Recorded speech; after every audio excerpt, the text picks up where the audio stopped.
Welcome to 1337, The Future of Podcast.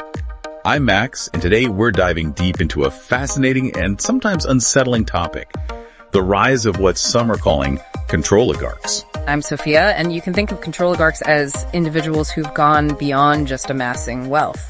Right. They're actively using their influence to shape global agendas, particularly in areas like health, technology, and even food production. We've got a stack of sources for this. Deep dive excerpts from Seamus Bruner's book, Controligarchs, a few thought-provoking articles, and of course my own late-night scribblings in the margins. Our mission today is to unpack these sources and extract the key insights for you, helping you understand how these powerful figures are shaping the world we live in. Okay, let's unpack this. Bruner starts with a figure you might find surprising. John D. Rockefeller Sr., the oil tycoon. You'd think his legacy would be all about fossil fuels. Right.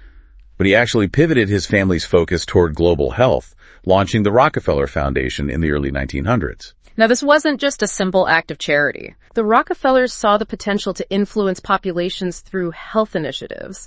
One of their early campaigns focused on eradicating hookworm, a debilitating parasitic infection affecting millions, particularly in the American South. It's interesting that focus on eradication. Bruner points out how that shifted towards control over time as the Rockefellers' approach to health evolved.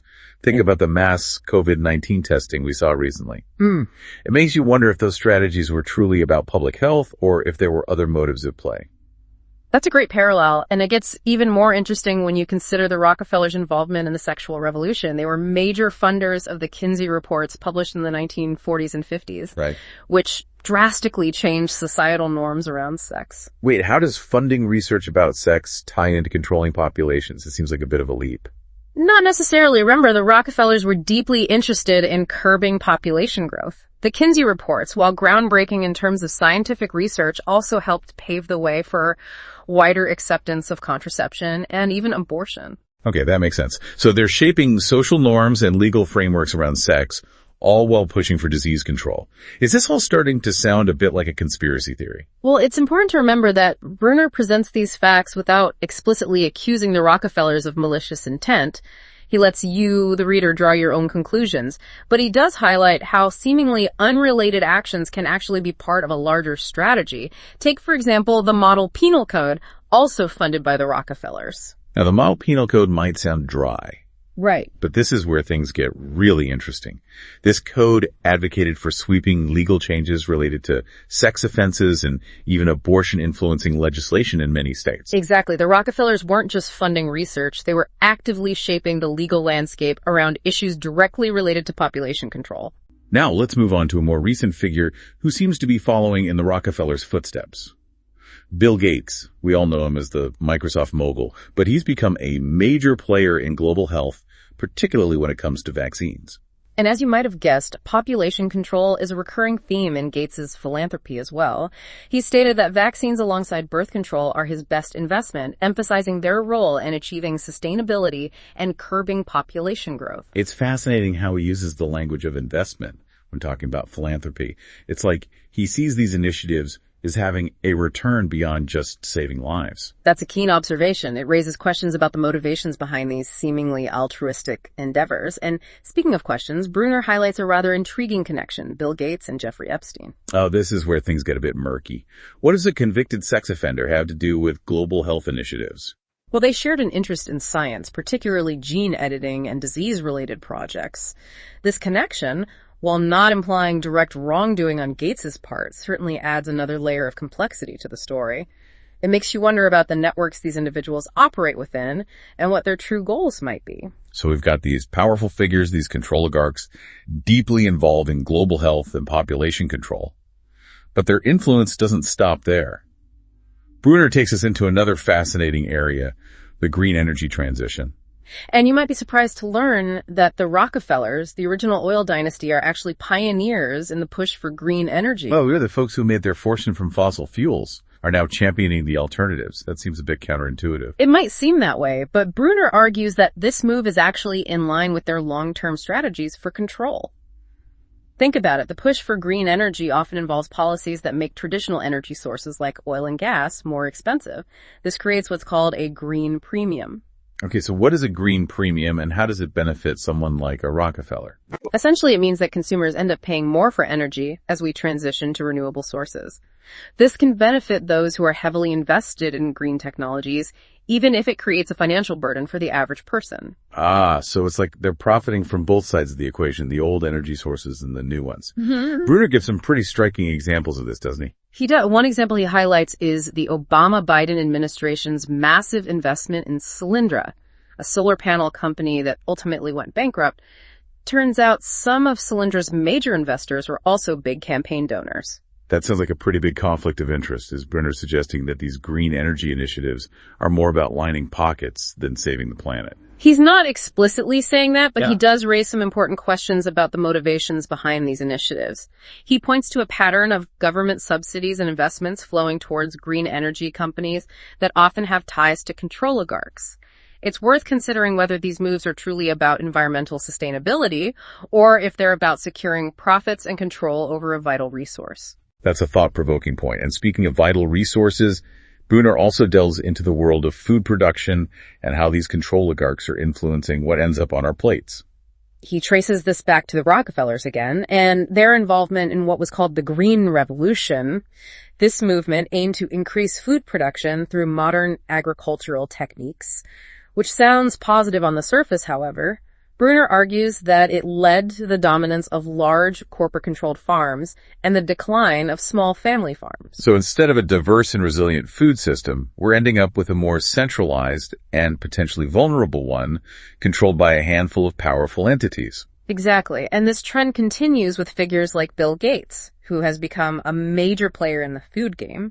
He's investing billions in agricultural technologies, acquiring vast amounts of farmland, and promoting alternative protein sources. You mean like those plant-based burgers everyone's talking about? I have to admit I've tried a few, and they're not bad. They're certainly becoming more mainstream, but Gates is also pushing for even more radical changes to our diets, advocating for a shift away from traditional animal products towards things like lab-grown meat and even insect protein. Insect protein. Okay, now that's where I draw the line seriously, though. Why is someone like Bill Gates so interested in changing what we eat? While his stated reasons align with the World Economic Forum's goals of reducing carbon emissions and achieving sustainability, the argument is that traditional animal agriculture is a major contributor to climate change, and that these alternative protein sources are more environmentally friendly. But Bruner seems to suggest that there's more to it than just saving the planet. What's his take? He argues that these initiatives, while presented as solutions to global problems, could actually concentrate control over food production in the hands of a select few, further reducing our choices and potentially making us more reliant on these new technologies. Imagine a future where most of our food comes from labs controlled by corporations with ties to controligarchs. That's a pretty unsettling thought. It's like something out of a dystopian sci-fi movie. It does raise some important questions about who gets to decide what we eat and how our food is produced, and this theme of control extends beyond just energy and food. Bruner also explores how these controligarchs are trying to influence the very flow of information itself. We've been painting a pretty bleak picture so far. Powerful individuals influencing our health, our energy, even our food. It's easy to feel overwhelmed like we're just pawns in their game. I understand that feeling, but Bruner doesn't leave us with a sense of doom and gloom. In fact, the final part of his book offers some hope and practical ways to push back against this concentration of power. Okay, so it's not all doom and gloom. What does Bruner suggest we do start a revolution storm, the WEF headquarters? Not quite. He actually focuses on individual actions that, when multiplied across a large enough group of people, can create a real shift. One of his key points is the power of informed consumer choices. So basically voting with our wallets, choosing to support businesses and products that align with our values. Exactly. For example, if you're concerned about the control of the food system, Bruner suggests supporting local farmers and buying whole foods instead of those highly processed lab-grown alternatives. Makes sense. It's about being conscious consumers and using our purchasing power to support the kind of world we want to see. What else does Bruner recommend? He also emphasizes the importance of supporting alternative media sources, think independent journalism, citizen reporters, podcasts like ours. It's about diversifying our information diet, seeking out a range of perspectives, and not just accepting the narratives pushed by mainstream outlets, many of which have ties to these very controligarchs. I think that's a crucial point. We need to be critical thinkers, not just passive consumers of information, especially in this age of media manipulation and big tech censorship. Bruner also talks about the power of our own voices. Right? Absolutely. He encourages us to use whatever platforms we have, social media, blogs, even just conversations with friends and family, to challenge the dominant narrative and share information that might be getting suppressed. So it's not just about what we consume, but also what we create and share. We can all be part of a decentralized media ecosystem, amplifying voices that might otherwise be silenced. Precisely. Bruner even points to the rise of citizen journalism as a powerful force for accountability. Ordinary people with smartphones are documenting events, exposing injustices, and holding powerful entities accountable in ways that traditional media often fails to do. It's a reminder that we don't need permission from the gatekeepers to share our stories and perspectives. We have the power to shape the narrative ourselves. And don't forget about political action. Bruner emphasizes the importance of supporting candidates who are genuinely independent, not beholden to special interests or these controligarchs. He also advocates for campaign finance reform to limit the influence of money in politics. So getting involved in the political process, holding our elected officials accountable, and pushing for a more representative and responsive system, it all ties back to that idea of reclaiming our power, doesn't it? It does, and perhaps Bruner's most important point is the power of community. He encourages us to build connections with like-minded individuals, support local initiatives, and engage in collective action to resist these agendas that threaten our freedoms. Strength in numbers, right? It can feel overwhelming to face these powerful forces alone. But when we come together, share information, and support each other, we become a much more formidable force. That's the message we want to leave you with today. It's not about succumbing to fear and resignation. It's about understanding the challenges we face and taking action, however small, to build a better future. So if you're feeling inspired to dive deeper into this topic, be sure to visit 1337podcast.com for links to all the sources we've discussed today, as well as additional resources to help you stay informed and engaged. We want to thank you for joining us on this deep dive into the world of Controligarchs. We hope it sparked your curiosity and empowered you to think critically about the forces shaping our world. Remember, knowledge is power, and even in the face of seemingly insurmountable challenges, we can make a difference. Until next time, strength and honor. I am Spartacus. Thanks for watching. Tap into 1337podcast.com.